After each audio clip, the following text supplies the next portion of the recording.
சின்ன படங்களுக்கும் பெரிய படங்களுக்கும் சேர்ந்து தோள் கொடுப்பதும் நட்பு தான். கண்டென்ட் கேரண்டி உள்ள யூடியூபர்களுக்கு விருப்பமான கூல் சுரேஷ் அவர்களுக்கு சார்.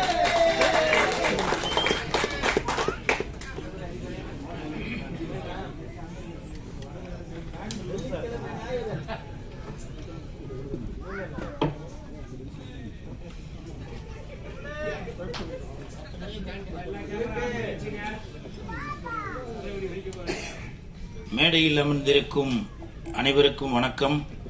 பத்திரிகை நண்பர்கள், ஊடக நண்பர்கள், இணையதள நண்பர்கள், என் இதயத்தில் அமர்க்கலமாக அமர்ந்திருக்கும் லெஜண்ட் ரசிகர் மன்ற நிர்வாகிகள் அனைவருக்கும் வணக்கம். கட்டாண்டா PRO சக்தி சரவணன் இருக்காரா?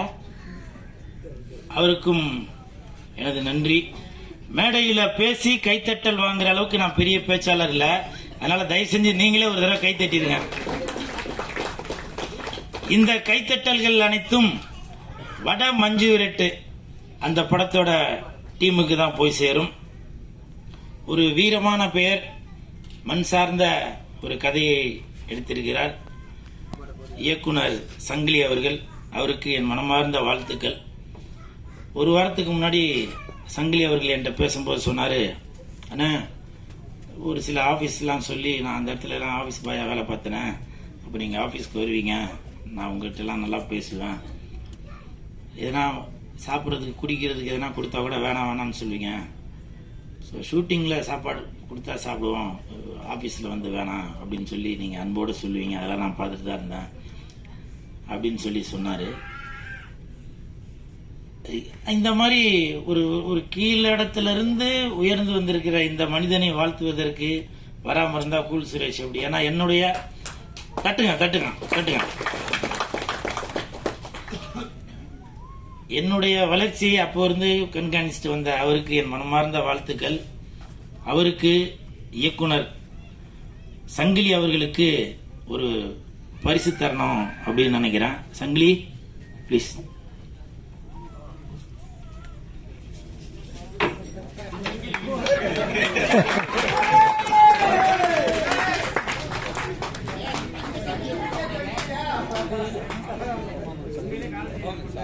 செயின் போறாருப்பா சங்கிலி.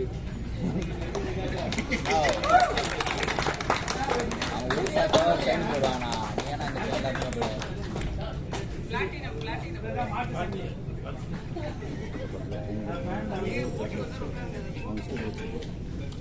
இப்போ நான் சங்கிலி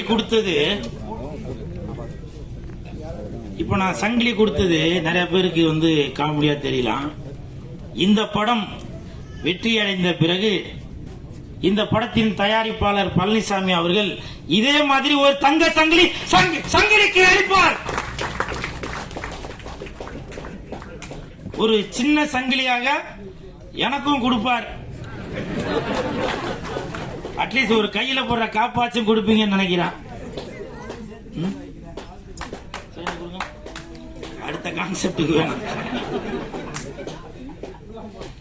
அந்த சங்கிலி அவர்களுக்கு என் மனமார்ந்த வாழ்த்துக்களை தெரிவித்துக் கொள்கிறேன்.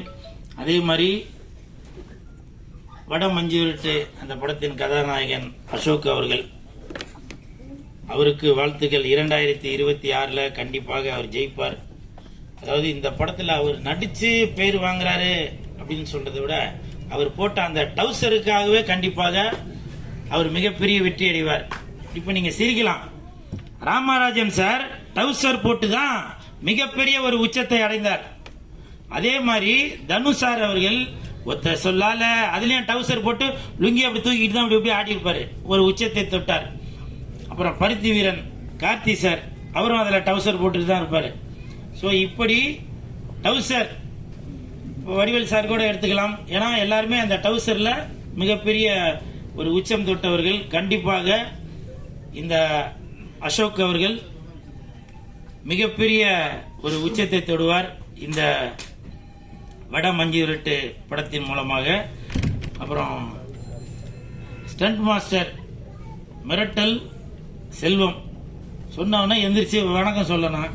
என்ன ஒன்னெல்லாம் என் ஃப்ரெண்டுன்னு சொல்றதுக்கு அங்க வணக்கம் சொல்ல ஒருத்தரம் ஒரு ஃப்ரேம் உட்காரு.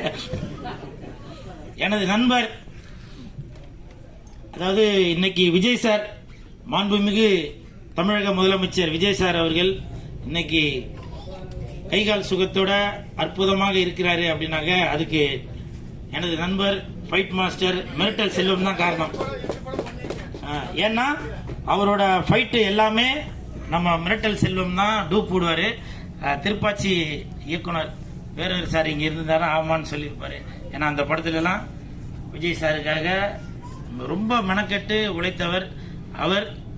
அப்படிப்பட்ட ஒரு ஜாம்பவானுக்காக உழைத்த மிரட்டல் செல்வ மாஸ்டர் இந்த வட மஞ்சு விரட்டு படத்திலையும் அசோக்குக்காக கொரியோகிராஃப் பண்ணிருக்காரு அப்படின்றப்ப ரொம்ப சந்தோஷமா இருக்கு மாஸ்டர். வாழ்த்துக்கள் வாழ்த்துக்கள். அப்புறம் பிஆர்ஓ சக்தி சரவணன் இருக்காரா? இங்க வாங்க. இங்க அதாவது சாரோட இங்க வாங்க, இங்க வாங்க, ஒரு நிமிஷம் வாங்க. சாரோட பேரு சக்தி சரவணன். எனக்கு எப்பெல்லாம் சக்தி குறையுதோ அப்ப சக்திக்கு நான் போன் பண்ணுவேன். அப்போ இவர் வந்து சக்தி கொடுக்குற மாதிரி என்கிட்ட பேசுவாரு. அதாவது ஒரு மோட்டிவேஷனோட பேசுவாரு. ஏன்னா நானும் பல இடத்துக்கு போறேன் வரேன் இல்லையா, ஸோ அதெல்லாம் சொல்லி நான் ஃபீல் பண்ணி அவர்கிட்ட பேசுவேன். அப்போ சக்தி சார் சொல்லுவாரு, தலைவா கவலைப்படாதீங்க தலைவா, இன்னைக்கு டைரக்டர் இயக்குனர்கள் உங்களுக்கு கேரக்டர் கொடுக்கறாங்களோ இல்லையோ, ஆனால் அந்த ஆண்டவன் உங்களுக்கு ஒரு கச்சிதமாக ஒரு கேரக்டர் கொடுத்திருக்காரு. அந்த கேரக்டர் நீங்க கரெக்டா தான் பண்ணிட்டு இருக்கீங்க அப்படின்னு சொல்லி, இதுக்கு யாரும் கை தட்டாதீங்க. இவர் தட்டினாரு, மற்றவங்க அப்படியே இருந்துரு. ஒரு பாயிண்ட் புடிச்சு பேசுறது எவ்வளவு கஷ்டம் தெரியுமா உங்களுக்கு? இன்னைக்கு 150 யூடியூபர்ஸ் எனக்காக வெயிட் பண்ணிட்டு இருக்காங்க. சாப்பாடு ரெடியா இருக்குல்ல? நான் சொல்ற வரைக்கும் அவுத்துறாதீங்க. அப்படி எனக்கு பக்கத்துணையாக இருப்பவர் தான் இந்த சக்தி சரவணன். நான் இது வந்து காமெடியாக சொல்ல, உண்மையிலே தாங்க. இன்னைக்கு நான் இந்த அளவுக்கு ஒரு இடத்துல இருக்கிறேன் அப்படின்னாக்க பிஆர்ஓக்களும் முக்கிய காரணம் தான். ஏன்னா அவங்களுக்கு தெரியுது ஒரு ஆடியோ ரிலீஸ் நிகழ்ச்சிக்கு கூல் சுரேஷ் வந்தாக்க, ஏன்னா ஆடியோ ரிலீஸ் நிகழ்ச்சி நடத்துறது ஒரு பப்ளிசிட்டிக்காக தான் நடத்துறது. இந்த படம் வெளியில தெரியணும், நல்லா வியாபாரம் ஆகணும் அப்படின்னு. அப்படி இருக்கும்போது பிஆர்ஓக்கள் வந்து கூல் சுரேஷை பயன்படுத்தினாங்க, இன்னும் கொஞ்சம் வெளியில தெரியுங்க அப்படின்னு சொல்லி சப்போர்ட்டா இருக்கிறாங்க. ஸோ இந்த நேரத்தில் சக்தி சரவணன் அவர்களுக்கு என் மனமார்ந்த நன்றியை தெரிவித்துக் கொள்கிறேன்.